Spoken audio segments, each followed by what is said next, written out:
Hello everyone, मैं doctor प्रगति गुप्ता और आज इस वीडियो के अंदर हम बात करेंगे क्रिएटिनिन के बारे में। सबसे पहले हम समझेंगे क्रिएटिनिन होता क्या है, कहाँ पर वो बनता है और उसकी एक्सक्रीशन किस तरीके से हमारी बॉडी से होती है। क्योंकि अगर आप क्रिएटिनिन को अच्छे तरीके से समझ जाओगे तो आप एक चीज़ क्लियरली समझ पाओगे कि जो हमारी किडनी है सिर्फ क्रिएटिनिन को बाहर करना ही उसका काम नहीं है, और भी बहुत से पैरामीटर्स हैं जो आपकी किडनी हेल्थ को इंडिकेट करते हैं। जब आपको पूरी नॉलेज होगी इस सब के बारे में तभी आप अपने किडनीज को हेल्दी रख पाओगे। तो सबसे पहले हम बात कर रहे हैं क्रिएटिनिन के बारे में। जब भी कोई किडनी फेलियर का पेशेंट अपनी रिपोर्ट्स देखता है, किडनी फंक्शन टेस्ट की रिपोर्ट्स देखता है, सबसे ज़्यादा कंसर्न किस चीज़ को लेकर होता है? अपने क्रिएटिनिन लेवल्स को लेकर। आधे लोग तो पूरा केएफटी भी कंप्लीट नहीं करवाते हैं, सिर्फ क्रिएटिनिन का टेस्ट करवाते रहते हैं। वो सबसे बड़ी गलती अपने एंड पे कर रहे होते हैं। इस गलती को हम आगे ना दोहराएं, इसी के लिए मैं ये वीडियो आप लेकर आई हूँ, ताकि आप अच्छे से नॉलेज गेन कर लो कि सिर्फ क्रिएटिनिन को कम करना हमारा फोकस नहीं है। क्रिएटिनिन हाँ एक ऐसा पैरामीटर है जो आपकी किडनी हेल्थ के बारे में बताता है, लेकिन सिर्फ क्रिएटिनिन अकेला पैरामीटर नहीं है। आज इसी सब के बारे में हम डिस्कस करेंगे इस वीडियो के अंदर। सबसे पहले हम बात करते हैं क्रिएटिनिन के बारे में। क्रिएटिनिन एक ऐसा वेस्ट मटेरियल है जो आपके मसल्स बनाते हैं। मसल्स के अंदर उसकी प्रोडक्शन होती है और यूरिन के रास्ते किडनीज उसको बाहर निकालती है। अब जब आपकी किडनीज ठीक से काम नहीं कर रही है, चाहे हाई ब्लड प्रेशर की वजह से उन्हें नुकसान हुआ है, चाहे हाई शुगर वैल्यूज़ की वजह से, या कोई ऐसे जेनेटिक डिसऑर्डर्स जैसे आपके किडनी पे अगर गांठें बन रही है, पॉलीसिस्टिक किडनी डिजीज़ हो रहा है, तो किडनी के नेफ्रॉन्स पे बहुत ज़्यादा प्रेशर जनरेट होता है और उसकी वजह से किडनीज ठीक से फिल्ट्रेशन नहीं कर पाती हैं और यूरिन के रास्ते जो उसको वेस्ट मटीरियल निकालने होते हैं वो अब बॉडी के अंदर ही रहने शुरू हो जाते हैं, अक्यूमुलेट होने लगते हैं और फिल्ट्रेशन ख़राब होती चली जाती है। अब जब कोई किडनी फेलियर का पेशेंट खाने में प्रोटीन का इंटेक अचानक से बढ़ाता है तो उसकी बॉडी अगर फिल्ट्रेशन ठीक से नहीं कर रही है, गंदगी बाहर नहीं निकाल पा रही है और बाहर से वेस्ट मटेरियल ज़्यादा ले रहे हैं जो फिल्ट्रेशन हो ही नहीं पा रही है, उस कंडीशन के अंदर भी पेशेंट के सीरम क्रिएटिनिन लेवल्स बढ़ने लगते हैं। अब पेशेंट के जब सीरम क्रिएटिनिन लेवल्स बढ़ने शुरू होते हैं तो बहुत से सिम्टम्स बॉडी के अंदर आने लगते हैं। पेशेंट को भूख कम लगती है या बॉडी में थकावट जनरेट होने लगती है, वॉमिटिंग स्टार्ट हो जाती है। तो पेशेंट का जो मेजर कंसर्न रहता है वो सिर्फ क्रिएटिनिन को लेकर ही रहता है। अगर मैं पेशेंट से पूछती हूँ, क्लिनिक पे जितने भी पेशेंट्स आते हैं, पेशेंट क्या बोलते हैं? मैम हमारा क्रिएटिनिन नीचे कर दो, अगर डाउन आ जाएगा तो हमें तसल्ली मिलेगी। अब ठीक है, वो मैं चीज़ मानती हूँ कि आपका क्रिएटिनिन वैल्यूज़ अगर डाउन हो जाती है, पेशेंट को एक उम्मीद होती है कि मेरी कंडीशन बेटर हो रही है, पर पेशेंट गलती क्या करता है? वो सिर्फ क्रिएटिनिन के पीछे ही भागता है। अब वो गलती आपको नहीं करनी है, क्योंकि आज मैं इस वीडियो में आपको सब कुछ समझाऊंगी कि किडनी के क्या क्या काम होते हैं। अब किडनी का काम सिर्फ क्रिएटिनिन को बाहर निकालना नहीं है। किडनी हमारी बॉडी के अंदर जितने भी वेस्ट मटेरियल्स बन रहे हैं उसको यूरिन के रास्ते बाहर निकालती है। उसमें से क्रिएटिनिन भी एक वेस्ट मटेरियल है। लेमैन के लिए क्रिएटिनिन बहुत ज़्यादा इंपॉर्टेंस इसलिए रखता है क्योंकि उसे नॉलेज उसी के बारे में है। तो हमें अपनी किडनीज को समझना है कि किडनी का काम क्या क्या है, किडनी की फंक्शनिंग को हम किस तरीके से बढ़ा सकते हैं। क्योंकि जहाँ आपकी किडनी की फंक्शनिंग दोबारा से इम्प्रूव होने लगी, किडनी अच्छे से फिल्ट्रेशन करना स्टार्ट कर देती है, तो ऑटोमेटिकली क्रिएटिनिन आपकी बॉडी में से फ्लश आउट हो ही जाएगा। तो हमें क्रिएटिनिन के पीछे ना भागते हुए अपनी किडनी हेल्थ को इम्प्रूव करना है, वो हमारा मेन फोकस होना चाहिए। तो मैं आपको उसी सब के बारे में समझाने वाली हूँ। अब जब भी किसी को दिक्कत आती है, किडनी के अंदर कोई परेशानी जनरेट हुई, किडनीज ठीक से काम नहीं कर रही है, किडनी फेलियर का पेशेंट आप बन चुके हैं, तो सबसे पहले क्या देखने को मिलता है? आपके यूरिन के रास्ते प्रोटीन की लीकेज होनी स्टार्ट होती है। जब भी हम स्टेज 1 ऑफ किडनी फेलियर में कन्वर्ट होते हैं तो उससे 1-1.5 साल पहले हमारे यूरिन के रास्ते प्रोटीन की लीकेज स्टार्ट हो जाती है। तो सबसे पहला जो अलार्मिंग साइन एंड सिम्टम है वो यूरिन के रास्ते प्रोटीन की लीकेज होना। जब भी यूरिन के रास्ते प्रोटीन लीकेज स्टार्ट हो जाती है तो पेशेंट की बॉडी में कई सारे सिम्टम्स जनरेट होते हैं, जैसे कि स्वेलिंग आना, बॉडी में थकावट बनना, बहुत ज़्यादा वेट लॉस होना, एनर्जी लेवल्स बिल्कुल लो रहते हैं पेशेंट के। तो ये कुछ सिम्टम्स हैं जो पेशेंट की बॉडी में देखने को मिलते हैं। तो सबसे पहला अलार्मिंग जो सिम्टम है, साइन है, वो यूरिन के अंदर प्रोटीन की लीकेज होना है, ना कि क्रिएटिनिन लेवल बढ़ना है। जब हम इस सिम्टम को निग्लेक्ट कर देते हैं या ये चीज़ पकड़ में इनिशियली स्टेज पे नहीं आती है, तब जाकर स्टेज 1 में हम कन्वर्ट हो जाते हैं। स्टेज 1 ऑफ किडनी फेलियर में लंबे टाइम तक प्रोटीन लॉस होता चला जा रहा होता है और पेशेंट के जो क्रिएटिनिन वैल्यूज़ हैं वो बढ़नी स्टार्ट हो जाती है। अब जब धीरे धीरे क्रिएटिनिन वैल्यूज़ बढ़नी स्टार्ट होती है, इनिशियली जब पेशेंट को ये मालूम चलता है कि यूरिन के रास्ते प्रोटीन की लीकेज हो रही है, अगर हम वहीं पे इस चीज़ को कर्व कर लेते हैं, वहीं पे इस कंडीशन को रोक लेते हैं, वहीं पे हमें एजुकेशन मिल जाती है, तो आगे चलकर हम बाकी स्टेजेस तक पहुंचते नहीं हैं। अब नॉर्मल जो क्रिएटिनिन वैल्यूज़ होती है वो होती है 0.6 टू 1.2 mg/dl, ये नॉर्मल वैल्यूज़ मानी जाती हैं। बाकी लैब टू लैब वेरी करती हैं। हर एक इंडिविजुअल में नॉर्मली ये वैल्यूज़ देखने को मिलती हैं क्रिएटिनिन की। जब भी कोई किडनी फेलियर का मरीज़ हो जाता है, बन जाता है और यूरिन के रास्ते लंबे टाइम तक प्रोटीन लीकेज होती चली जाती है, जब हम स्टेज 1 ऑफ किडनी फेलियर में पहुंच जाते हैं, उसके बाद पेशेंट के क्रिएटिनिन वैल्यूज़ बढ़नी स्टार्ट होती हैं। तो सबसे पहला स्टेप जो रोकने का है, जहाँ जिस स्टेज पे हम चीज़ों को रोक सकते हैं, वो होता है प्रोटीन लॉस। अब अगर हम इनिशियली प्रोटीन लॉस को ही रोक लेते हैं, वहाँ पर इस सिम्टम को दबा लेते हैं, इसको मैनेज कर लेते हैं, तो आगे चलकर हम किडनी फेलियर की बाकी स्टेजेस से बच जाते हैं। तो पेशेंट के माइंड में सिर्फ क्रिएटिनिन ना होकर उसकी किडनी हेल्थ को इम्प्रूव करने का मेन फोकस होना ज़रूरी है। तो जब भी पेशेंट की किडनीज पे इफ़ेक्ट आता है, अब पेशेंट की किडनीज ठीक से फिल्ट्रेशन नहीं कर पा रही है, अगर पेशेंट का मान लो बीपी बहुत तेज़ी से बढ़ रहा है, कंट्रोल नहीं हो पा रहा बहुत सी मेडिसिन लेने के बावजूद भी, तो यूरिन के रास्ते प्रोटीन की लीकेज अचानक से बढ़ जाती है। और जब यूरिन के रास्ते प्रोटीन की लीकेज बढ़ जाती है, वो क्या इंडिकेट करती है कि कितना इंटेंसिटी का लॉस हो रहा है आपकी किडनीज पे। तो इसलिए प्रोटीन लॉस को जज करना बहुत इम्पॉर्टेंट है। उसके लिए हम टेस्ट क्या करवाते हैं, आपका यूरिन रूटीन चेकअप करवाते हैं। तो आपको हर मंथ अपना यूरिन रूटीन का टेस्ट ज़रूर करवाना है।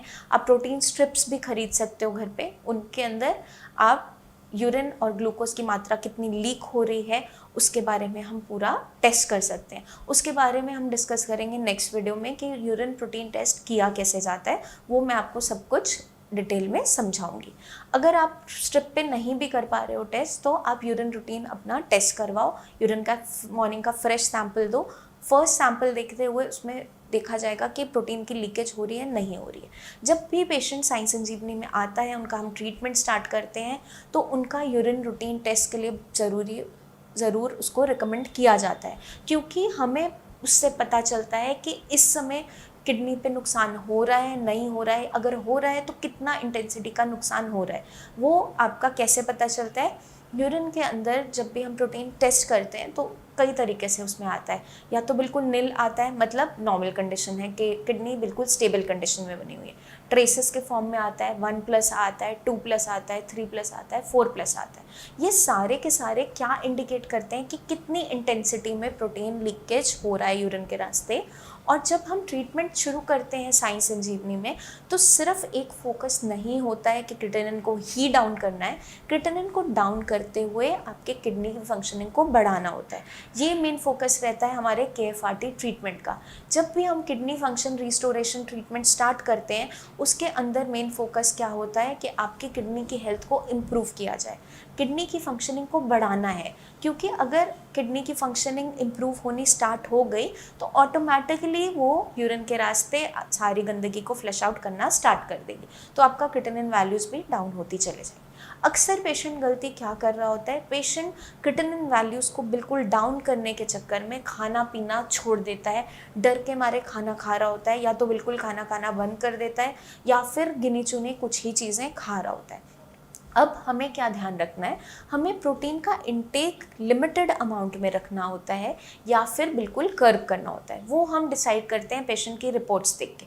तो आपको रैंडमली कुछ भी फॉलो नहीं करना है। अपनी रिपोर्ट्स आप पहले नीचे दिए हुए नंबर्स पर हमें सेंड कीजिए। आपकी कंडीशन को जज करते हुए हम बताएंगे आपको प्रोटीन लेने की ज़रूरत है या नहीं है। और उसमें भी प्रोटीन जो दिया जाता है वो लाइट प्रोटीन दिया जाता है, जो आपकी बॉडी ईजिली एब्जॉर्ब करे और वेस्ट मटीरियल कम बनाए। 2 तरीकों से हम क्रिएटिनिन वैल्यूज़ को मैनेज कर सकते हैं। एक तरीका है किडनी की फंक्शनिंग को इम्प्रूव करना, जो हम KFRT ट्रीटमेंट से करते हैं, और दूसरा तरीका है प्रोटीन इंटेक को कम करना। बॉडी में अगर हम प्रोटीन ज़्यादा नहीं ले रहे हैं तो ऑटोमेटिकली आपके जो मसल्स हैं वो पहले जो आपका क्रिएटिनिन बना रहे हैं, फिल्ट्रेशन नहीं हो पा रही है जिसकी, और ज़्यादा हम वेस्ट मटेरियल बॉडी में नहीं डालते हैं, प्रोटीन को कम करते जाते हैं इंटेक को, ताकि आपकी बॉडी को मौका मिले अपनी किडनीज़ को हेल्थ को इम्प्रूव करने का और किडनी पे एक्स्ट्रा लोड ना आ जाए। इसलिए सबसे पहले प्रोटीन इंटेक बंद करवाया जाता है पेशेंट का। लेकिन प्रोटीन बहुत लंबे टाइम तक ना लेने से कुछ साइड इफ़ेक्ट्स भी देखने को मिलते हैं, कुछ कॉम्प्लिकेशंस जनरेट होने लगती है। इसलिए हमेशा मैं एडवाइस करती हूँ कि आपको अपनी कंडीशन को एग्जामिन करवाने के बाद, एडवाइस डॉक्टर से लेने के बाद ही प्रोटीन बंद करना है, या कितना लेना है, कितनी अमाउंट में लेना है, कितनी ज़रूरत है, किस टाइप ऑफ प्रोटीन लेना है, वो जज किया जाता है। रैंडमली आप कुछ भी फॉलो नहीं करेंगे, जिसकी गलती से बहुत सी कॉम्प्लिकेशंस पेशेंट झेल रहा होता है।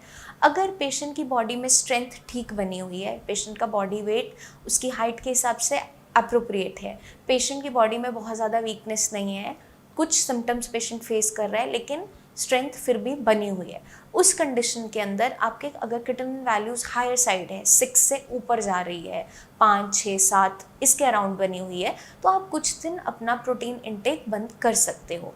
अब अगर आप प्रोटीन इंटेक कुछ दिन नहीं करोगे और हम वहाँ से किडनीज़ को बूस्ट कर रहे हैं, किडनी की फंक्शनिंग को बढ़ा रहे हैं, तो ऑटोमेटिकली आपकी बॉडी के अंदर वेस्ट मटेरियल की कलेक्शन कम होती चले जाएगी।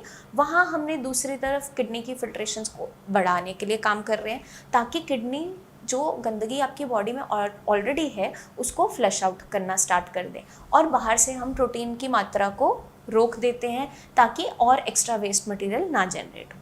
तो ये उस कंडीशन में ही करना पॉसिबल होता है जहाँ पेशेंट की बॉडी में स्ट्रेंथ है, यूरिन के रास्ते प्रोटीन लीकेज बहुत ज़्यादा नहीं हो रही है, माइनर हो रही है, ट्रेसेस के फॉर्म में हो रही है, 1+ हो रही है, वहाँ पे हम कुछ टाइम के लिए प्रोटीन का इंटेक कम कर सकते हैं, बंद कर सकते हैं।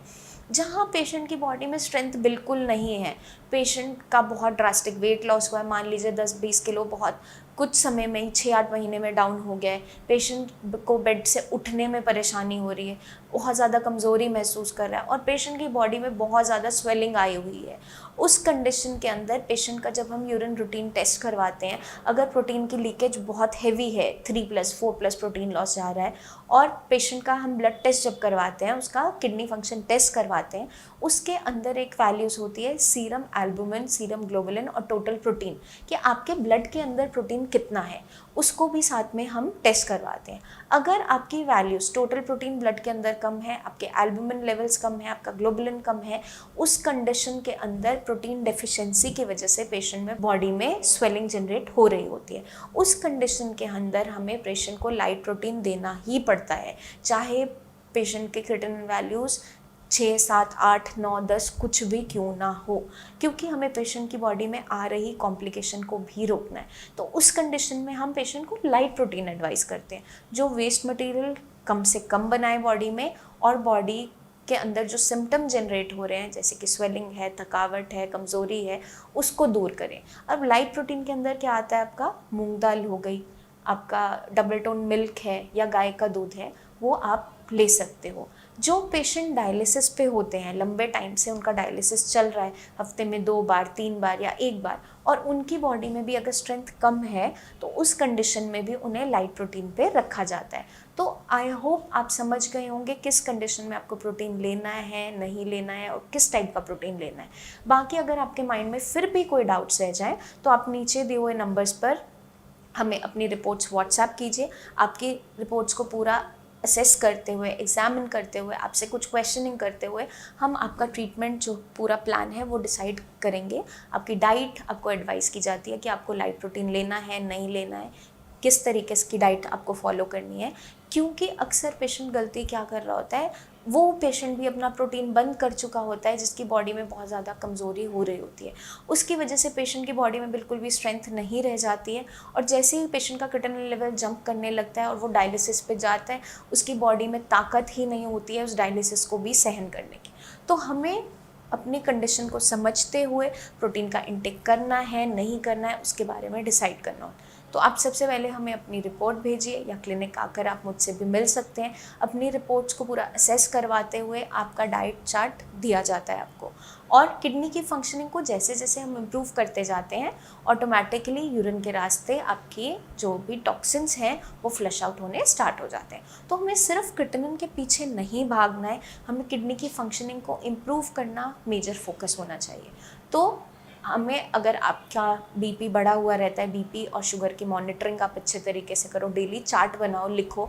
अगर वो ठीक से मैनेज नहीं हो पा रहा है, अपनी एलोपैथिक मेडिसिन के हमें प्रिस्क्रिप्शन भेजिए, आप कौन सी दवाई खा रहे हैं। उसके साथ सपोर्टिव हम क्या कर सकते हैं आपके लिए, डाइट की हेल्प से, एक्सरसाइज की हेल्प से या गाइडेंस की हेल्प से हम कैसे आपका पैरामीटर्स को मैनेज करवा सकते हैं, वो हमें ध्यान देना होता है।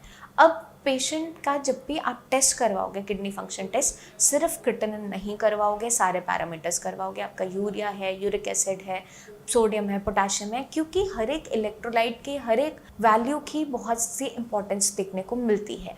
अगर पेशेंट का मान लो यूरिया लेवल बहुत तेज़ी से बढ़ रहा है और क्रिएटिनिन वैल्यूज़ डाउन आ रही है, इसका मतलब ये है कि पेशेंट या तो खाने पीने में कुछ लापरवाही बरत रहा है, या ऑयली फूड बहुत ज़्यादा इंटेक कर रहा है, या कोई हेवी एंटीबायोटिक्स ले रहा है।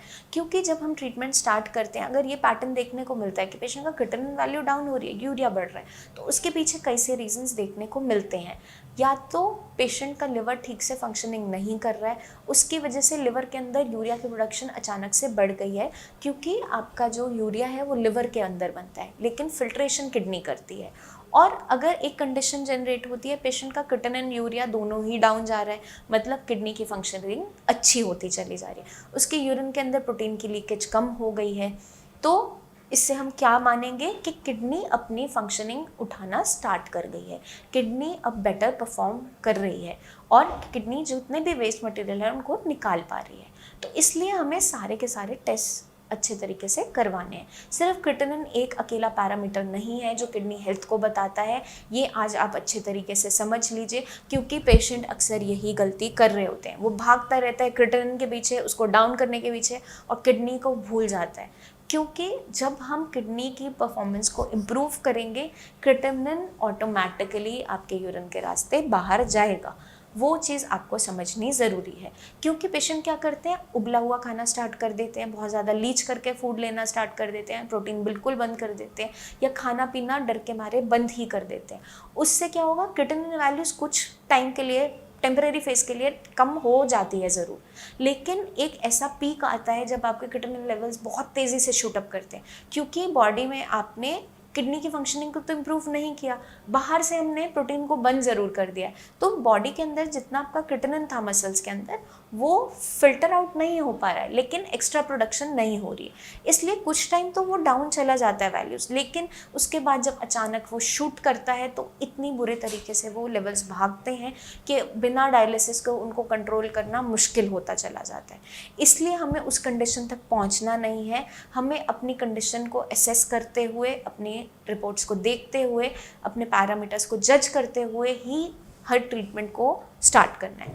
इसलिए जब भी पेशेंट साई संजीवनी में आता है, सबसे पहले उसकी हिस्ट्री ली जाती है कि किस वजह से उसकी किडनी खराब हुई, क्योंकि आप पहले बिल्कुल हेल्दी थे, आप नॉर्मली अपना सब काम कर रहे थे, लेकिन अचानक से अब क्रिएटिनिन लेवल्स, यूरिया लेवल सब कुछ बढ़ना स्टार्ट हो गया।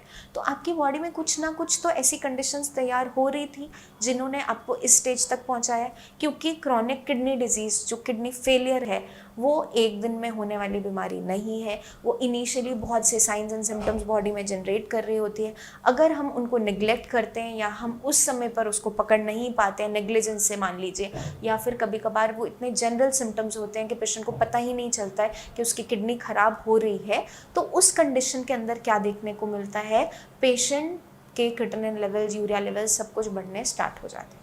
तो उस कंडीशन को अगर हम इनिशियली ही रोक लेते हैं, जब भी आपको लगे कि यूरिन के अंदर बहुत ज़्यादा झाग आ रहा है, या आपकी sugar level, BP level control नहीं हो पा रहे हैं, आपकी बॉडी में बहुत ज़्यादा दर्द बन रहा है, नॉजिया, वॉमिटिंग बहुत ज़्यादा जनरेट है, आपकी बॉडी में बहुत से आयरन सप्लीमेंट्स लेने के बावजूद भी आपका हीमोग्लोबिन बढ़ नहीं पा रहा है, तो उन कंडीशंस को, उन सिम्टम्स को आपने निगलेक्ट नहीं करना है। वहीं पर आपने एक अपना किडनी फंक्शन टेस्ट ज़रूर करवाओ, अपना यूरिन रूटीन करवाओ, ज़्यादा ज़्यादा ज़रूरत लगे तो अपना अल्ट्रासाउंड होल एब्डोमेन भी करवाओ, क्योंकि कुछ बीमारियां ऐसी होती हैं जो बिना अल्ट्रासाउंड के हम डायग्नोस नहीं कर पाते हैं, जैसे कि polycystic kidney disease. Polycystic kidney disease के अंदर भी यूरिन के अंदर प्रोटीन लीकेज देखने को मिलती है। लेटर स्टेजेस में क्रिएटिनिन यूरिया लेवल बढ़ने लग जाते हैं, लेकिन अगर हम अल्ट्रासाउंड नहीं करवाते तो ये चीज़ का डायग्नोसिस नहीं बन पाता कि हमें पॉलीसिस्टिक किडनी डिजीज़ है, क्योंकि अल्ट्रासाउंड के अंदर ही आपकी किडनी पे कोई सिस्ट बन रही हैं, लिवर पे गांठें बन रही हैं, वो हम अल्ट्रासाउंड द्वारा ही बता पाते हैं, या प्लेन सीटी स्कैन होता है उसके द्वारा। तो सबसे पहले हम अल्ट्रासाउंड करवाते हैं। अगर उसमें हमें लगता है बहुत सी गांठें आ रही है, बहुत सी सिस्ट बन रही है लिवर किडनी पे, तो वहाँ पे क्लियर कट डायग्नोसिस बन जाता है कि पॉलीसिस्टिक किडनी डिजीज़ पेशेंट के अंदर प्रेजेंट है। और अगर पेशेंट कोई हिस्ट्री देता है कि उसकी फैमिली में भी इस तरीके की बीमारी देखने को मिली थी, तो डेफिनेटली वो कन्फर्म्ड हो जाता है। अब आईजी नेफ्रोपैथी जो एक बीमारी है, उसका जो मेन एक कन्फर्मेटरी टेस्ट है वो होता है रीनल बायोप्सी। किडनी का टुकड़े की जांच की जाती है, उसमें देखा जाता है कि किस तरीके से नुकसान हो रहा है।